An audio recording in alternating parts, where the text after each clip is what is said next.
One other thing that we do while we're looking at the movement as well as the case back is we take a close look at the screws. As people go in there and they start twisting them back and forth, you can see signs of them being turned. If they do a bad job, they can make the screws look a little bit jacked up. But yes, I can see some screws have been turned before. Like for instance, all the screws back here look nearly perfect. There's one that I'll give you guys a close-up of that I can see had been turned before. If a watchmaker goes into a watch, they twist a screw that is really tight and they put some tiny little marks on the screws. The AP service center can just go into their bin and grab any kind of screw that they want from a bin of probably thousands of them. Whereas a third-party watchmaker doesn't have access to these factory parts, so they'll likely just put a screw back as long as it looks pretty good. Now we're gonna check the watch functions, make sure that the crown operates smoothly, the quick date function works, the date flips over at midnight, and make sure the chronograph works as well.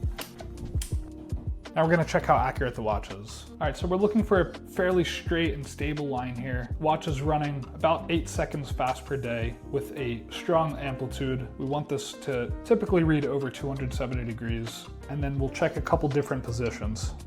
On the side, sometimes you just have to ignore these numbers and make sure the line is staying steady. The numbers will stabilize. We'll check upside down as well. All right, so what I'm really making sure is that in different positions, this line isn't changing shapes and telling us that the watch has different accuracies at different positions on your wrist. Last thing we're gonna do is check the water resistance on the watch. All right, take notice to that hand pointing at the 0. We're gonna flip this switch on, which vacuums air outside of this chamber and simulates the watch going into lower depths. We flip this on and make sure to take a close look at that 0, make sure they can see it. All right, so that's the pressure being increased inside of the chamber. All right, we're gonna stop it when it goes up a little bit. All right, now we flip this off and we hold here for about 30 seconds, and we just wanna make sure that the pressure isn't going down and it's able to hold that and withstand it, because if you start seeing it moving down, that means there's a leak somewhere in the watch. And after you wait a little bit, I'm gonna press this red button, which will release the pressure in the chamber, and then that hand should go back to 0. So ready? So that wraps up the inspection process for this watch.